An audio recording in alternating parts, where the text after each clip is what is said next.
I finished writing my first book in about 3 months, and I started writing the second one, and I started writing the third one, and I started shopping my first book to what we call trad publishing, traditional publishing.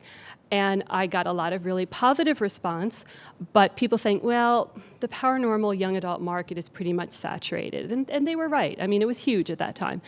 I got a lot of really positive responses, people saying, your writing is great, we love your writing, but we're just not sure that we want to pursue a paranormal romance at this time.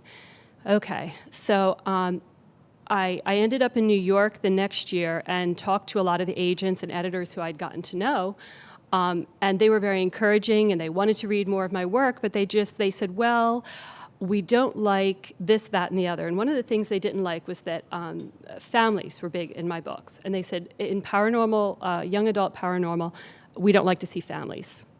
Parents should either be unseen or they should be kind of the bad people in the book. And that just wasn't part of my experience. So I really struggled with that. And it was later that year that Mandy, who was somebody who I'd met in that group, said to me, I have met these people who are indie publishing their books. And I had no idea. I went into this more ignorant than anybody could ever have been. I had no idea what I was doing. But I jumped in, and happily I was very quickly surrounded with a community of people who knew a lot more than I did and who were really, really generous with their time and their information. And it's been 2 years since my first book was published, and in that 2 years, I'm amazed. I think I learned more in the last 2 years than I had probably in the 15 years before then. The first thing that we say to our authors when they are publishing is it's not about selling books, it's about building relationships. You can have a Facebook page, you can have a Twitter feed, you can have Tumblr, you can have Instagram, you can have all the feeds in the world, but if all you're doing is pushing links, people are not going to enjoy following you.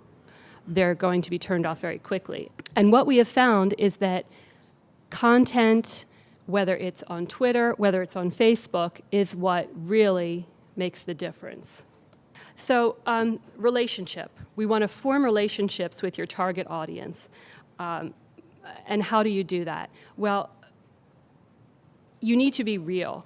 You really need to post things, tweet things that are not only important to you and part of your life, but that are going to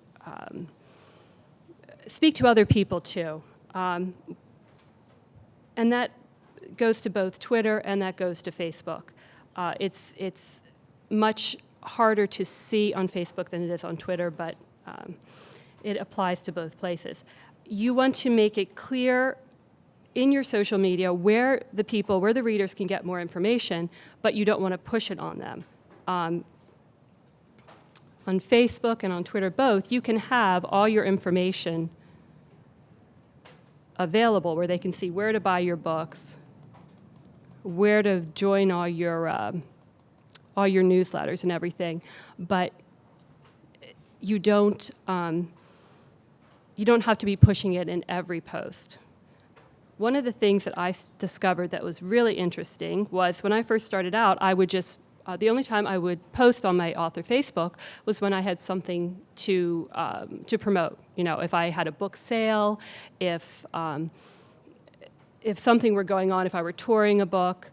And then I posted something of a personal nature. I posted a picture of one of my kids who was graduating, and it got 2,000 hits in a very short period of time, which is huge. Facebook has changed their algorithm, so it's really, really hard to get hits.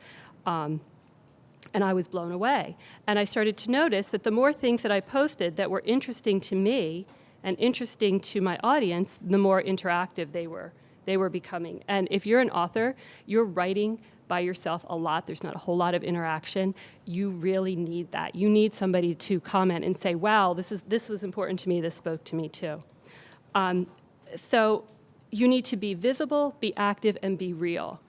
And you can see one of the things that I did recently, you can't make this stuff up. You have to use what's really in your life. But yeah, I had to post about our Florida winter, that we all survived our, because a lot of my readers are living in cold weather states, so I like to be able to just remind them that I'm where it's warm. Anyway, so anything that you can post, tweet, share, it can be related to your book, it can be not related to your book, but it's just important to be yourself and to be engaging.